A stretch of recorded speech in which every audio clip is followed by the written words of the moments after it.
नमस्कार दोस्तों, मैं सरिता कहानियाँ सुनाना चाहती। जी हाँ, मेरी, आपकी और हम सबकी, जिसके भीतर हम हैं और हमारे भीतर कहानियाँ। आज मैं आपको सुनाने जा रही हूँ अपनी मित्र डॉक्टर रजनी दिसोदिया द्वारा लिखी कहानी best friend. Doctor Rajni Delhi university के मिरांडा हाउस कॉलेज में एसोसिएट प्रोफेसर के पद पर कार्यरत हैं और साथ ही साथ एक प्रसिद्ध लेखिका के रूप में भी अपनी पहचान बना चुकी हैं। Rimsha, yes ma'am. Vanshika, yes ma'am. Arpita, not present ma'am. Nayan उठी और फर्श पर थोड़ी थोड़ी दूर पर रखे खिलौनों के सामने एक किताब रखने लगी। आकर पुनः टीचर की जगह खड़ी होकर बोली, बच्चों, आज हम प्यासा कोआ वाली स्टोरी पढ़ेंगे। कहकर नयन रिमशा की जगह जाकर बोली, देखो मैम, अर्पिता ने मेरी बुक फाड़ दी। और फिर ऊ करके झूठ मूठ रोने लगी। फिर वह एकदम उठी और वापस टीचर की जगह पर जाकर जोर से अर्पिता को डांटा और अर्पिता से सॉरी मैम कहलवाकर पुनः टीचर बन प्यासे कोई की कहानी बच्चों को सुनाने लगी। बीच बीच में ध्यान से सुनो, शरारत मत करो की हिदायतें भी देती जाती। यह नयन का रोज का काम था। स्कूल से घर आकर प्राय वह घर में अपना क्लासरूम बना लेती थी। अपनी क्लास में पढ़ने वाली वंशिका, अर्पिता, रिमशा न जाने कितनी ही लड़कियों के साथ साथ टीचर का किरदार भी वह अकेले ही इतनी तत्परता और खूबसूरती के साथ निभाती कि कभी कभी तो कुसुम भी बाग बाग हो उठती थी, जो प्राय अपनी इस घर घुसनी बेटी से परेशान रहती थी। वह चाहती थी कि नयन बाहर जाकर बच्चों के साथ खेले, लोगों से मिले जुले, पर नयन हर समय घर में ही घुसी कुछ न कुछ खटर पटर करती रहती। पिछले लगभग 2 बरस से जब से कुसुम इस कंपाउंड में रहने आई थी, वह इस समस्या से जूझ रही थी। 6 बरस होने को आई उसकी बेटी नयन के साथ खेलने वाला उसका कोई हम उम्र नहीं था। सभी बच्चे उससे 4-5 वर्ष बड़े थे। मिसेस गर्ग की छोटी बेटी सुकीर्ति उससे 4 वर्ष बड़ी थी, तो मिसेस बनर्जी की सान्या 6 वर्ष, नीचे वाला मोनू 5 वर्ष बड़ा था, तो ठीक सामने वाले घर में रहने वाली समीक्षा भी 6 बरस बड़ी थी। नयन का शुरू से इन बच्चों के साथ ठीक से कोई तालमेल नहीं बैठ पाया था। यूं कुसुम रोज शाम उसे तैयार करके नीचे पार्क में खेलने भेजती थी, पर अक्सर नयन बीच में ही खेल छोड़कर घर आ जाती। फिर या तो वह कार्टून की दुनिया में उतर जाती या फिर वही टीचर स्टूडेंट्स का खेल खेलने लगती। शुरू में तो कुसुम ने ध्यान नहीं दिया, पर धीरे धीरे उसे नयन के व्यवहार में परिवर्तन दिखाई देने लगा। जब तक उसे कोई स्वयं खेलने के लिए ना बुलाता, तब तक वह पार्क में खड़ी रहती और कभी तो यूं ही बिना खेले वापस आ जाती। स्कूल में भी जब तक टीचर स्वयं न पूछती, किसी भी सवाल का जवाब आते हुए भी वह न बताती। और तो और क्लास में सीट बदल दिए जाने मात्र से वह रोने लगती। कुसुम की समझ में आने लगा था कि उसकी बेटी अंतर्मुखी हुई जा रही है। वह उसे ठेल ठेल कर बाहर भेजने लगी। कभी कभी तो वह स्वयं बाहर जाकर उसके साथ बैडमिंटन या बैट बॉल खेलती, पर वह कब तक ऐसा कर सकती थी। नयन जब भी दूसरे बच्चों के साथ खेलने जाती, ज्यादातर बीच में ही भाग आती। वास्तव में कसूर नयन का भी नहीं था। किशोरावस्था की दहलीज पर कदम रखने को तैयार उन लड़कियों के साथ उसका कोई जोड़ नहीं था।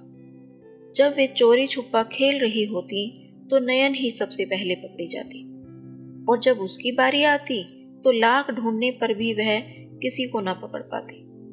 जब वह बार बार धप्पा होती रहती तो बीच में ही घर भाग आती, और जब वे साइकिल चलाती तो नयन एक चक्कर भी पूरा ना कर पाती और वे सब पार्क के ना जाने कितने चक्कर लगा लेती। नयन उन उड़ती तितलियों के बराबर कभी न पहुंच पाती।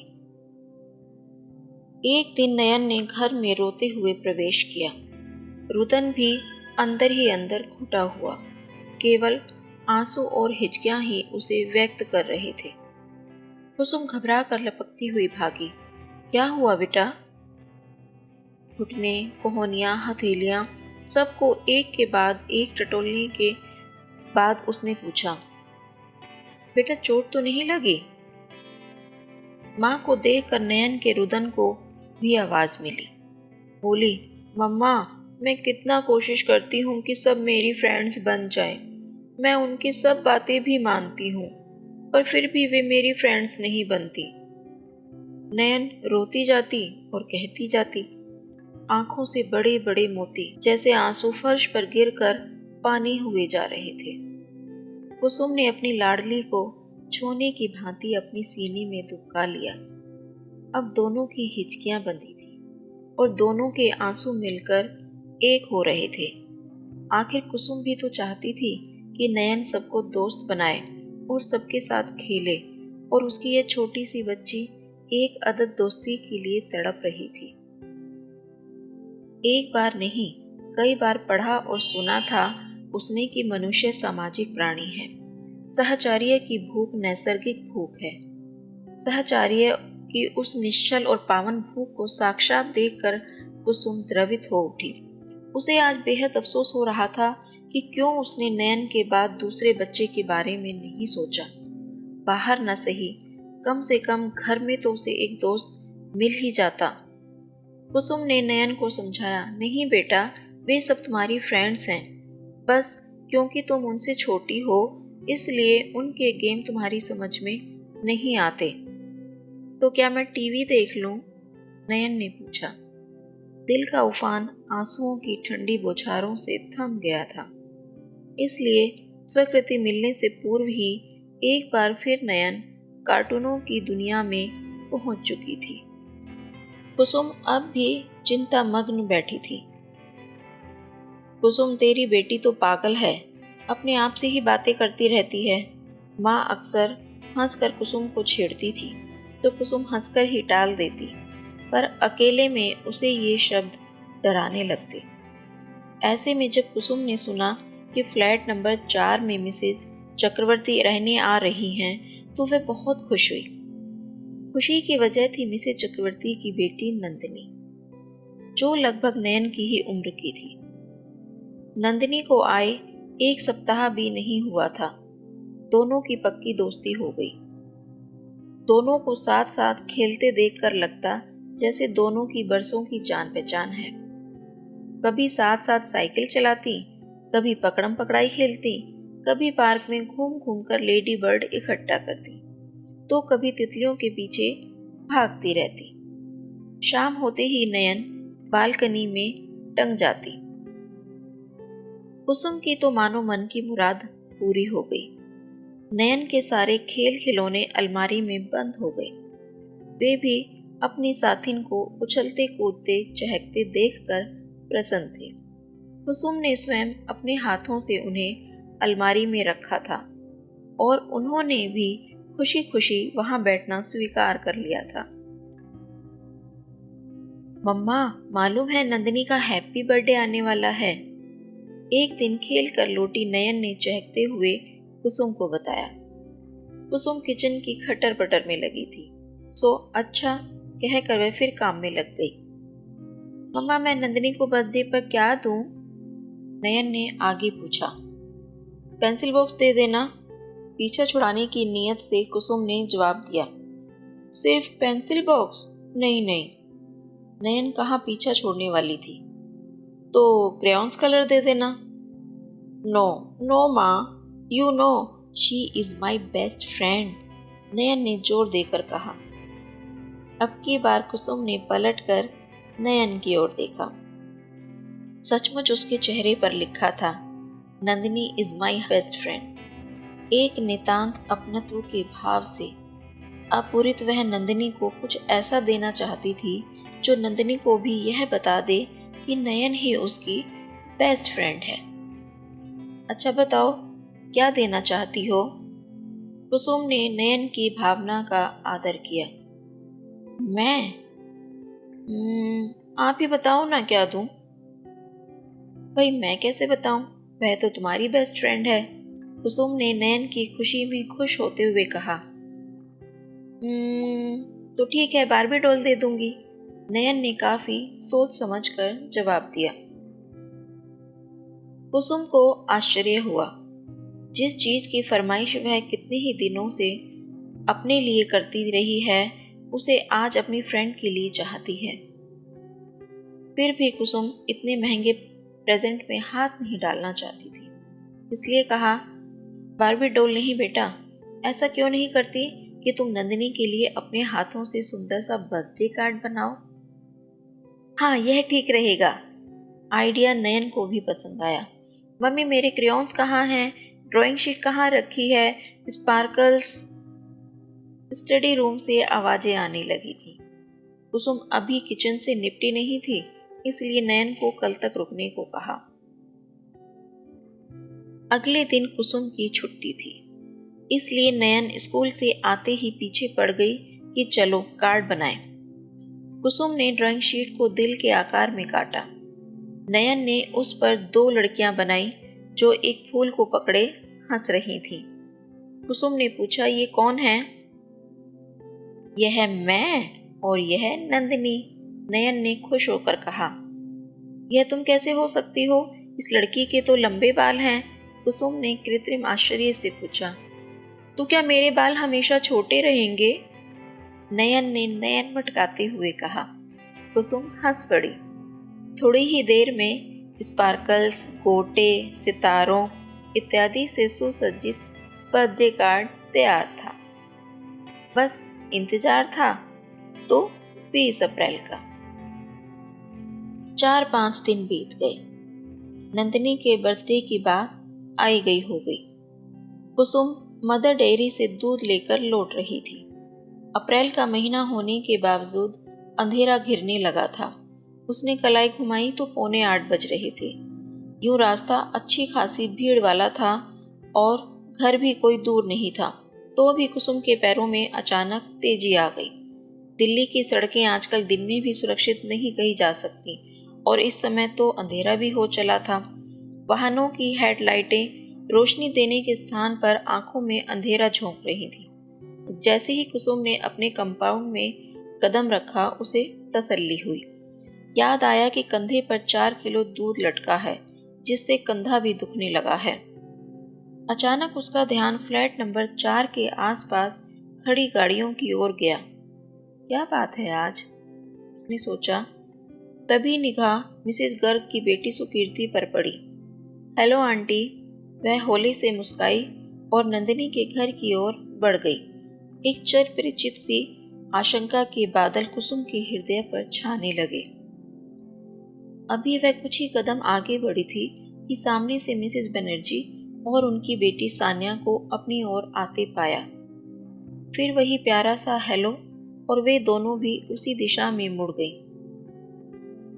आज 20 अप्रैल था।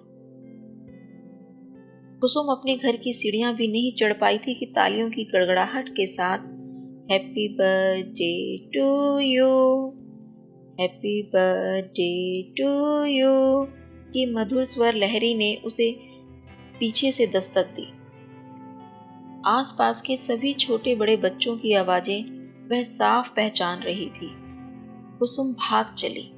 ताबड़तोड़ सीढ़ियां चढ़ते वह यह भी भूल गई कि उसके कंधे पर 4 किलो दूध टंगा है। घर में घुसते ही उसने स्वयं को संयत किया। धीरे से दरवाजा बंद कर दूध को डाइनिंग टेबल पर छोड़ वह नयन को ढूंढने लगी। नयन कंप्यूटर पर गेम खेल रही थी, अपने आप में मस्त। अपनी जल परी को समुद्री ड्रैगन से बचाने में वह इतनी मशगूल थी कि मां के आने की आहट भी उसे न सुनाई दी। कुसुम ने होले से आगे बढ़कर उसे चूम लिया, कभी माथे पर, कभी गाल पर। बार बार चूमती कुसुम ने उसे ढेर सारा प्यार किया। नयन ने भी आगे बढ़कर मां को प्यारी सी पप्पी दी और फिर से अपनी जलपरी को बचाने में जुट गई। कुसुम ने राहत की सांस ली। उसे याद है पिछले साल का वह दिन जब वह ऑफिस से लौटी थी तो नयन बालकनी से उदास आंखों से झांक रही थी। उसके पूछने पर नयन की आंखें डबडबा आई थीं। आज सान्या का हैप्पी बर्थडे है माँ। उसकी सारी फ्रेंड्स आई हैं और मुझे सान्या ने। कहते कहते वह रो पड़ी। वह शाम 5 बजे से ही बालकनी में खड़ी उधर ही ताक रही थी कि शायद नजर पड़ जाने पर सान्या उसे बुला ही ले। माँ को देखकर उसकी जो रुलाई फूटी, फिर तो वह रात भर रह रह कर रोती रही। हालांकि कुसुम ने उसे समझाने की भरसक कोशिश की कि बेटा, सान्या तुमसे बड़ी है, वह कभी कभी तुम्हारे साथ खेल लेती है, पर वह तुम्हारी फ्रेंड थोड़ी ही है। और फिर बड़े बच्चों की पार्टी में छोटे बच्चों का क्या काम। इस तर्क को नयन तो क्या, कुसुम भी कहाँ पचा पाई थी। 2 दिन तक बुखार में तपती बच्ची को सीने से लगाए वह अपना गम तो भूल गई, पर भविष्य में उसकी बच्ची को ऐसी ठेस ना लगे, इसके लिए सदा सजग रहने लगी। वह आकर तसल्ली से कुर्सी पर बैठ गई। खूब ध्यान से सोचने लगी। कहीं पिछले 4-5 दिन कभी किसी समय घर बंद तो नहीं रहा। मिसेस चक्रवर्ती आई हूं और घर बंद देखकर चली गई हूं। परंतु बहुत याद करने पर भी उसे ऐसा कोई पल याद नहीं आया जब घर में ताला लगा हो। अचानक उसे याद आया, अभी परसों ही तो मिसेस चक्रवर्ती ऑफिस से लौटते हुए उसे घर के बाहर ही मिली थी। शायद मिसेस बनर्जी के घर आई थी। हाय हेलो हुआ था, पर कहीं भूल तो नहीं गई वे। नहीं नहीं, यह कोई भूलने वाली बात है तो। पता नहीं क्यों कुसुम उस ओर सोचना भी नहीं चाहती थी, जो शायद असली वजह थी। क्या नंदिनी ने भी अपनी माँ से एक बार भी नहीं पूछा कि माँ नयन क्यों नहीं आई? क्या उसने नयन को बुलाने की जिद नहीं की होगी?